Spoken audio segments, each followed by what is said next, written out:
तो students, start करने से पहले आप सभी से रिक्वेस्ट है, वीडियोस को शेयर लाइक सब्सक्राइब करते रहिए और बेल आइकन को भी दबा दीजिए ताकि फर्दर जो भी मेरे वीडियोस आते हैं या लेक्चर्स आते हैं उसका नोटिफिकेशन आपको मिलता रहे। तो स्टूडेंट्स, बहुत ही इंपॉर्टेंट टॉपिक चल रहा है DBMS RDBMS का, और लास्ट टाइम हमने कुछ क्वेश्चन किए थे, आगे क्वेश्चन करने जा रहे हैं स्टूडेंट्स कुछ और। तो स्टूडेंट्स, यहाँ पे क्वेश्चन है डाटा इंडिपेंडेंस का। तो डाटा इंडिपेंडेंस भी बहुत ही ज़रूरी है एक DBMS या RDBMS पैकेज के लिए, क्योंकि अगर डाटा इंडिपेंडेंस होगी तो हम स्मूथली काम कर पाएंगे। अगर डाटा इंडिपेंडेंस नहीं होगी, कहीं ना कहीं डाटा डिपेंडेंसी होगी आपके DBMS सॉफ्टवेयर के अंदर या RDBMS सॉफ्टवेयर में, तो हम काम नहीं कर पाएंगे। तो दो टाइप की डाटा इंडिपेंडेंस हमारे पास होती है students, physical data independence and logical data independence. पहले फिजिकल डाटा इंडिपेंडेंस के बारे में पढ़ लेते हैं। It means that the physical layout and organisation of data may be changed without changing either the overall logical structure और application programs. Student, overall logical structure क्या होता है? वो स्ट्रक्चर जो हम डिफाइन करते हैं जब हम डाटाबेस को डिज़ाइन करते हैं, तो उसका हम लॉजिकल स्ट्रक्चर डिज़ाइन करते हैं कि उसका रोल नंबर का डाटा टाइप क्या होना चाहिए, वो कितने बाइट्स में होना चाहिए, नेम का डाटा टाइप क्या होना चाहिए, वो कितने बाइट्स में होना चाहिए। इस तरीके से मेरे जितने भी डाटा आइटम्स हैं उनका डाटा टाइप और साइज वगैरह देके मैं उसका एक ओवरऑल लॉजिकल स्ट्रक्चर तैयार कर सकता हूँ। और दूसरी बात उसमें की गई है एप्लीकेशन प्रोग्राम्स की। इस डाटाबेस के बेस पे अगर कोई एप्लीकेशन प्रोग्राम लिखता है, मान लो मेरा जो डाटाबेस है एसक्यूएल सर्वर है और कोई फ्रंट एंड विजुअल बेसिक को यूज़ करता है, तो यहाँ पे जो है फिजिकल डाटा इंडिपेंडेंस का मतलब क्या है? अगर हम फिजिकल उसकी लेआउट में या डाटा के ऑर्गेनाइजेशन में कुछ चेंजेस करते हैं, हम एप्लीकेशन प्रोग्राम को बिना चेंज किए या प्रोग्राम के ओवरऑल लॉजिकल स्ट्रक्चर को बिना छेड़े हम अगर फिजिकल लेआउट को चेंज करते हैं या फिजिकल स्ट्रक्चर को चेंज करते हैं, तो उसको हम बोलते हैं फिजिकल डाटा इंडिपेंडेंस। फिजिकल जो लेआउट या ऑर्गेनाइजेशन को चेंज करने का मतलब है हम डाटा को कंप्रेस कर सकते हैं, ठीक है, डाटा को एनक्रिप्ट कर सकते हैं। ये दोनों ही फिजिकल डाटा इंडिपेंडेंस से रिलेटेड टॉपिक्स हैं। Next is logical data independence. It means that the overall structure of the data may be changed without changing the application programs. अगर हम एप्लीकेशन प्रोग्राम्स को बिना चेंज किए प्रोग्राम के logical structure में कुछ चेंजेस कर देते हैं, सॉरी, हम एप्लीकेशन प्रोग्राम से बिना चेंज किए जो मेरी डाटाबेस है उसके लॉजिकल स्ट्रक्चर में कुछ चेंजेस कर देते हैं, तो उसको बोलते हैं हम logical data independence. For example, मान लो मेरे पास एक फील्ड है रोल नंबर, उसका साइज पहले 8 था, मैंने उसका साइज 10 कर दिया, लेकिन इससे मेरे एप्लीकेशन प्रोग्राम में कोई फ़र्क नहीं पड़ा, तो इसको हम बोलेंगे logical data independence. Next topic is tunability. Tunability क्या होता है? Adjusting a database to improve its performance is refer to as tuning database. तो ट्यूनिंग वर्ड का यूज़ क्या होता है स्टूडेंट्स? ट्यूनबिलिटी या ट्यूनिंग। अगर डाटाबेस की परफॉर्मेंस को मुझे बढ़ाना है कि डाटाबेस अच्छा परफॉर्म करे, तो उसमें मैं कुछ चेंजेस करता हूँ, उन चेंजेस को या उसमें कुछ मैं एडजस्टमेंट्स करता हूँ ताकि डाटाबेस की परफॉर्मेंस बढ़ जाए। तो डाटाबेस की परफॉर्मेंस को इम्प्रूव करने के लिए जो इतनी भी एडजस्टमेंट्स होती हैं उनको हम बोलते हैं ट्यूनिंग, ठीक है। Next is data migration. Migration का मतलब स्टूडेंट्स जैसा कि होता है ट्रांसमिशन, एक जगह से दूसरी जगह डाटा को लेके जाना, that is called data migration. तो डाटा माइग्रेशन के बारे में यहाँ पे क्या लिखा है वो हम पढ़ते हैं। The rarely accessed data can be stored on magnetic tape and frequently accessed data may be stored on disk. The process of adjusting the storage of data to suit its popularity rating is called data migration. तो students, कई बार क्या होता है कि जो data हमें frequently use करना होता है उसे तो हम करंट डिस्क ड्राइव में रखते हैं, और जो डाटा हम कम से कम यूज़ करते हैं, ज़्यादा हमें यूज़ नहीं पड़ता, तो हम उसे किसी एक्सटर्नल डिवाइस में रख लेते हैं अलग से, सेव करने के लिए उसको अलग से। तो ये जो हम डाटा को माइग्रेट करते हैं एक डिस्क से, एक स्टोरेज डिवाइस से दूसरे स्टोरेज डिवाइस में, उसको हम बोलते हैं डाटा माइग्रेशन। 24th number है students, if two users are permitted to access data simultaneously or both attempt to perform updates, they will interfere with each other and one might override the value recorded by the other. This is called concurrency. A DBMS has subsystem to control concurrency so that transactions are not lost or performed incorrectly. Students होता क्या है, जब दो user एक साथ एक ही database में किसी रिकॉर्ड को एक्सेस करने की कोशिश करते हैं और अपडेट करने की कोशिश करते हैं, तो उनके बीच में एक इंटरफेरेंस पैदा हो जाती है और हो सकता है कि एक ने कोई वैल्यू चेंज की और दूसरा उसकी वैल्यू को ओवरराइड कर सकता है। इस प्रॉब्लम को हम बोलते हैं कंकरेंसी। ऐसा हो सकता है कि जब दो यूज़र एक रिकॉर्ड पे काम कर रहे हैं, तो एक रिकॉर्ड में जब एक यूज़र ने अपडेट किया तो दूसरा यूज़र उसी रिकॉर्ड को ओवरराइट कर सकता है। इस प्रॉब्लम को हम कंकरेंसी बोलते हैं। तो डीबीएमएस के पास एक सिस्टम होता है कंकरेंसी कंट्रोल का, जिसके थ्रू वो इस टाइप की प्रॉब्लम्स को सॉल्व कर सकता है कि इस टाइप की प्रॉब्लम्स ना आए, जिसके कारण आपकी ट्रांजैक्शन का भी लॉस ना हो और आपका सिस्टम भी करेक्टली परफॉर्म करता रहे। Next 25 number, data integrity refers to maintaining and assuring the accuracy, validity and consistency of data. Student, हमने ऑलरेडी इंटीग्रेशन या इंटीग्रिटी वर्ड पढ़ा था।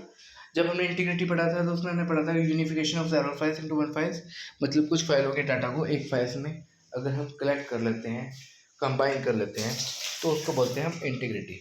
लेकिन यहाँ पे वर्ड आया डाटा इंटीग्रिटी। डाटा इंटीग्रिटी कुछ रूल्स हो सकते हैं। वो रूल्स का काम क्या है कि आपके डाटाबेस को मेंटेन करना और एश्योर करना कि उसकी में एक्यूरेसी बनी रहे, उसमें जो डाटा हो वो वैलिड डाटा एंटर हो और डाटा कंसिस्टेंट भी हो। तो जिन रूल्स के सेट को हम डाटा इंटीग्रिटी रूल्स बोलते हैं। 26 number, there are 3 classes of users. Students, database को यूज़ करने वाले या डीबीएमएस को यूज़ करने वाले 3 टाइप्स के यूज़र होते हैं। एक तो एप्लीकेशन प्रोग्रामर होते हैं, जो ना ही डाटाबेस को खुद यूज़ करते हैं, उनका काम खुद डाटाबेस को यूज़ करना नहीं होता, बल्कि वो दूसरे यूज़र्स के काम को आसान करने के लिए उनके लिए एप्लीकेशन प्रोग्राम को लिखते हैं। कुछ यूज़र ऐसे होते हैं जिनको डीबीएमएस की नॉलेज नहीं होती। फॉर एग्जांपल, एक रमेश है, रमेश को एसक्यूएल लैंग्वेज नहीं आती, लेकिन फिर भी उसे डाटाबेस में रिकॉर्ड डालने हैं या रिकॉर्ड्स को अपडेट करना है, तो वो वीबी में कोई फॉर्म बना हुआ है, उस फॉर्म को वो यूज़ करेगा। विजुअल बेसिक में कोई फॉर्म बना हुआ है, उस फॉर्म का यूज़ करके वो रिकॉर्ड्स को अपडेट भी कर सकता है, डिलीट भी कर सकता है और ऐड भी कर सकता है न्यू रिकॉर्ड्स। लेकिन वो डायरेक्टली एसक्यूएल सर्वर में काम नहीं कर सकता। तो उस रमेश नाम के पर्सन के लिए, एक नेव यूज़र के लिए, रमेश एक नेव यूज़र है, उसके लिए एप्लीकेशन प्रोग्राम लिख देते हैं। मतलब विजुअल बेसिक में जिसने प्रोग्राम बना रखा हुआ वो एप्लीकेशन प्रोग्रामर है।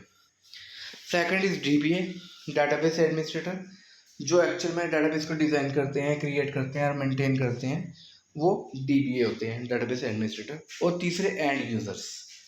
एंड यूज़र्स का काम, एंड यूज़र में वो यूज़र आ जाते हैं जो अच्छे यूज़र्स हैं, वो डाटाबेस को खुद भी यूज़ कर लेते हैं, और जो थोड़े से नेव यूज़र्स हैं उनको एप्लीकेशन प्रोग्राम्स चाहिए जिनका यूज़ करके वो डाटाबेस को यूज़ कर सकते हैं। तो ये एंड यूज़र्स की बात हुई थी। ये एंड यूज़र्स आपके 2 टाइप्स के हैं। There are 2 types of end users. First है कैजुअल यूज़र्स और second is naive users. Casual users are trained in the use of online query language and across data by entering queries at terminals. तो casual user तो इतने होशियार होते हैं, इतने trend होते हैं कि वो क्वेरी लैंग्वेज को डायरेक्टली ऑनलाइन यूज़ कर सकते हैं और डाटा को एक्सेस कर सकते हैं। जबकि नेव यूज़र्स की बात की जाए तो naive users access data through application programs that have been written for them. They do not need to know any details of the structure or language of the database system. अब नेव users वो user आ गए जो ज़रा भी trend नहीं है, वो database management system को डायरेक्टली यूज़ नहीं कर सकते। इसकी बजाय उनके लिए कोई फ्रंट एंड में एप्लीकेशन प्रोग्राम लिखा हुआ है, उस एप्लीकेशन प्रोग्राम का यूज़ करके डाटाबेस को यूज़ कर सकते हैं। जैसे एक फॉर्म आ गया, उस फॉर्म में ऐड पे क्लिक किया, रिकॉर्ड को ऐड किया, अपडेट किया, रिकॉर्ड को डिलीट कर सकते हैं, रिकॉर्ड को मॉडिफाई कर सकते हैं, लेकिन वो डायरेक्टली DBMS या SQL कमांड्स को यूज़ नहीं कर सकते, जबकि कैजुअल यूजर्स तो डायरेक्टली कमांड्स को भी यूज़ कर सकते हैं।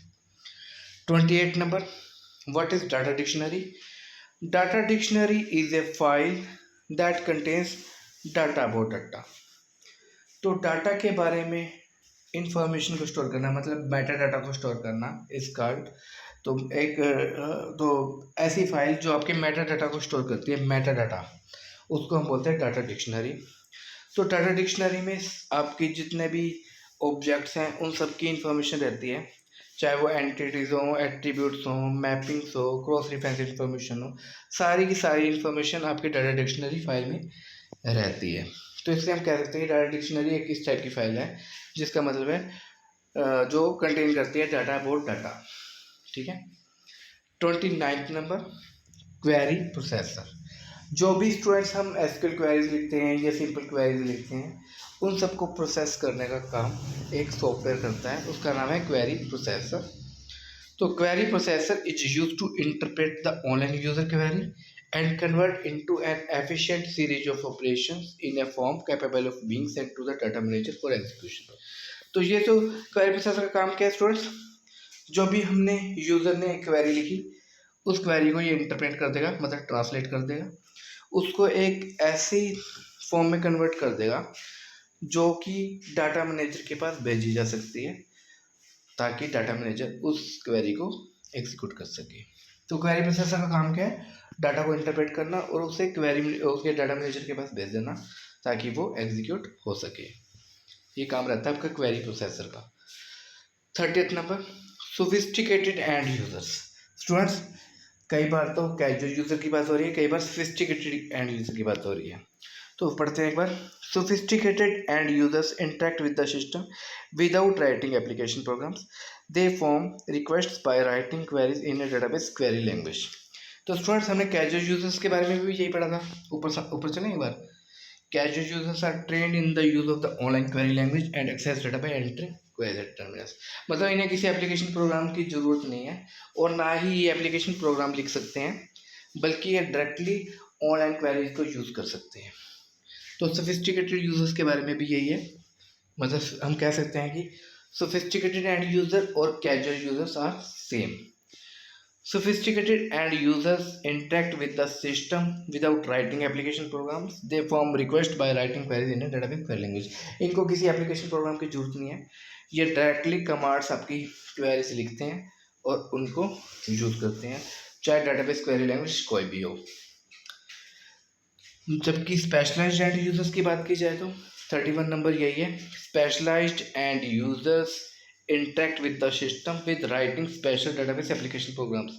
जबकि स्पेशलाइज्ड एंड यूजर्स की बात की जाए तो ये एप्लीकेशन प्रोग्राम्स भी लिख सकते हैं और उसका यूज़ करके ये डाटाबेस को यूज़ करते हैं।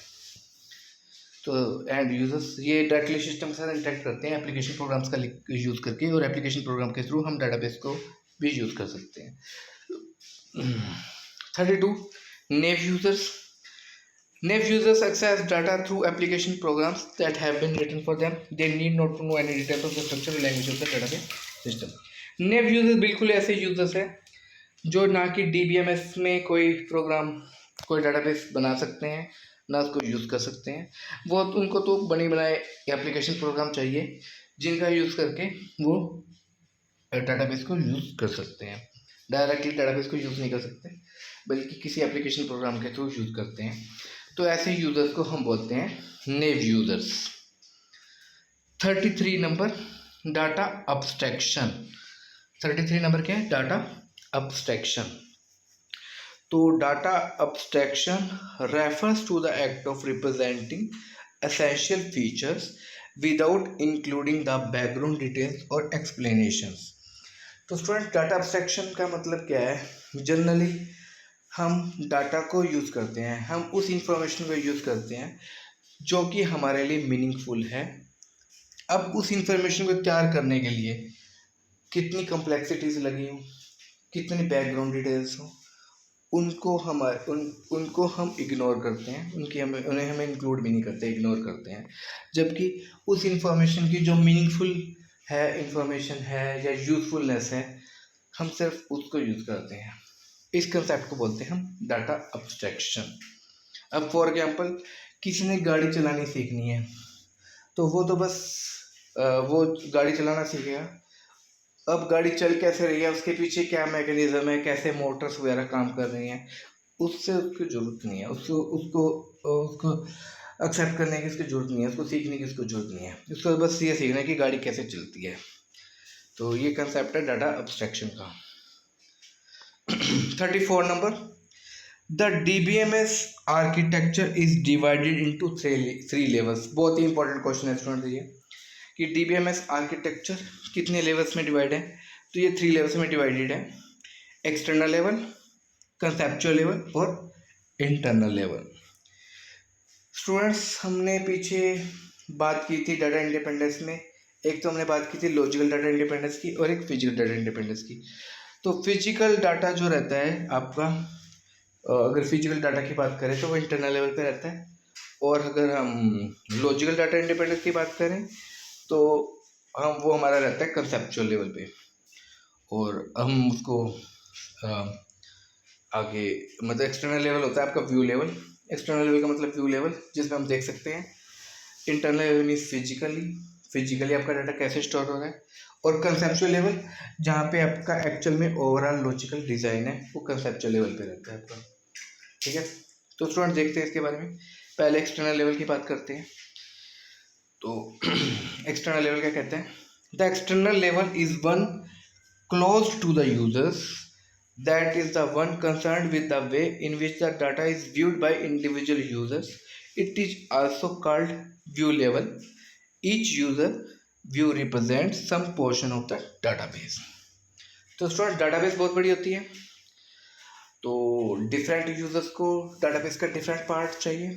जैसे कि मैं स्टूडेंट की डाटाबेस की बात करूँ तो अकाउंट डिपार्टमेंट में डाटाबेस के डिफरेंट पार्ट चाहिए, टीचर्स को डिफरेंट पार्ट चाहिए, लाइब्रेरी को डिफरेंट पार्ट चाहिए। तो स्टूडेंट्स की डाटाबेस तो बहुत बड़ी है, लेकिन अलग अलग डिपार्टमेंट्स में डाटाबेस का कुछ पार्ट चाहिए। तो इस तरीके से डिफरेंट पार्ट्स के लिए अलग अलग व्यूज़ क्रिएट हो जाएंगे। ठीक है, तो इसलिए हम एक्सटर्नल लेवल को व्यू लेवल भी कह सकते हैं, और ये यूजर्स के बिल्कुल क्लोज होता है। यूजर्स को जो इन्फॉर्मेशन चाहिए उनके अकॉर्डिंगली वो इन्फॉर्मेशन उनको मिल जाती है। ठीक है, पूरी की पूरी इन्फॉर्मेशन नहीं मिलती, पर जितनी उनको रिक्वायरमेंट होती है उनको मिल जाती है। जैसे अकाउंट डिपार्टमेंट को फीस से रिलेटेड चाहिए, और टीचर्स को अटेंडेंस और मार्क्स से रिलेटेड इन्फॉर्मेशन चाहिए, वो उनको मिल जाती है। लाइब्रेरी में बुक्स इशू से रिलेटेड इन्फॉर्मेशन चाहिए, तो वो उनको मिल जाती है।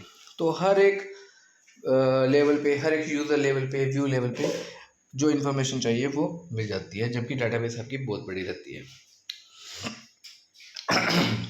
Conceptual level, conceptual level is the representation of entire contents of the database. देखो, एक्सटर्नल लेवल पे तो हर एक व्यू में कुछ कंटेंट्स रहेंगे, पूरा के पूरे कंटेंट्स नहीं रहेंगे। व्यू लेवल से डिफरेंट हो जाएंगे, डिफरेंट व्यूज क्रिएट हो जाएंगे। हर एक व्यू पे डाटाबेस के कुछ पोर्शन को देखा जा सकता है। जबकि पूरे के पूरे कंटेंट्स की बात की जाए तो वो रिप्रेजेंटेशन कंटेंट्स की हमारे पास रहती है कंसेप्चुअल लेवल में। The conceptual way is defined, view is defined by the conceptual schema which include definitions of each of the various types of data or the various types of conceptual record। जो actual में हम database design करते हैं ना, उसकी schema design करते हैं कि रोल नंबर का डाटा टाइप क्या होना चाहिए, साइज कितना होना चाहिए, नेम का रोल नंबर नेम का डाटा टाइप साइज कितना होना चाहिए। तो ये जो पूरा होता है, ये स्ट्रक्चर होता है, लॉजिकल स्ट्रक्चर।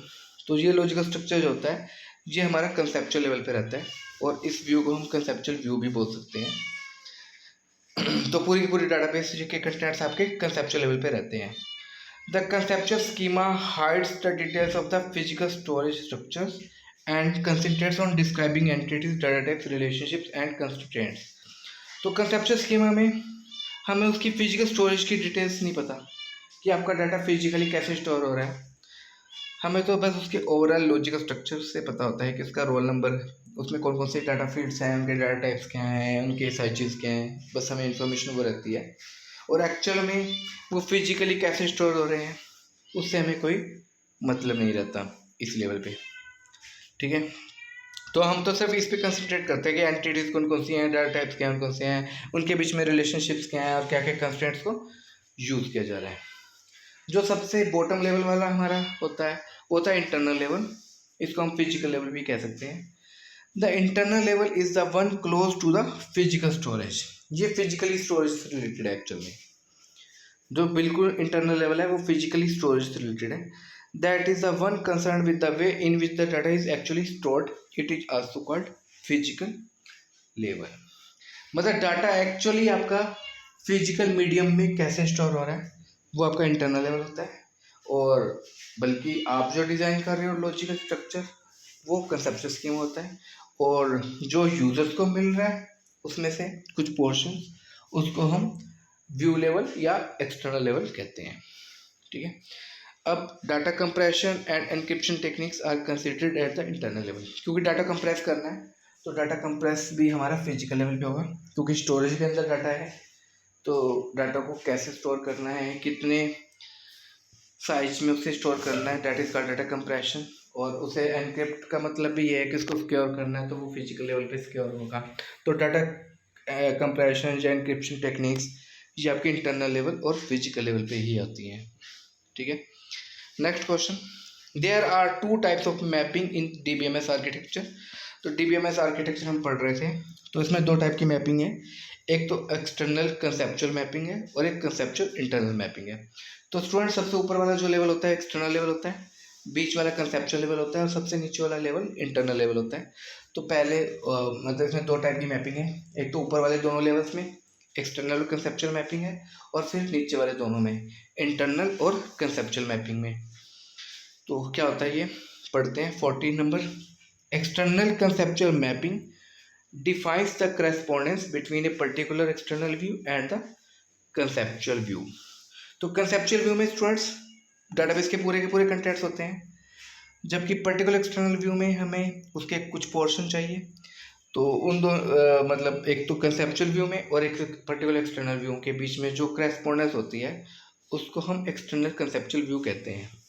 इसी तरीके से स्टूडेंट कंसेप्चुअल इंटरनल मैपिंग क्या होती है, इसमें करेस्पॉन्डेंस आपकी रहती है इंटरनल व्यू में और कंसेप्चुअल व्यू के बीच में। इंटरनल व्यू में आपका स्टोरेज मीडियम में आपका डाटा किस तरीके से स्टोर हो रहा है वो बताता है। और कंसेप्चुअल व्यू का मतलब है जहाँ पे एक्चुअल में आपके, जहाँ पे आपने डाटाबेस के कंटेंट्स को स्टोर किया है। हमने जो स्टोर किया है जहाँ पे हम सारे कंटेंट्स को देख पा रहे हैं वो कंसेप्चुअल व्यू है, और एक्चुअल में जहाँ पे स्टोर हुआ है वो इंटरनल व्यू है। और यूज़र्स को उसका कुछ पोर्शन दिखाई दे रहा है वो एक्सटर्नल व्यू कह सकते हैं, या हम उसको व्यू का व्यू लेवल कह सकते हैं। तो स्टूडेंट्स आज के लिए इतना ही। चैनल को सब्सक्राइब करते रहिए, बेल आइकन को दबाइए ताकि आपको नोटिफिकेशंस मिलती रहे। Thank you very much.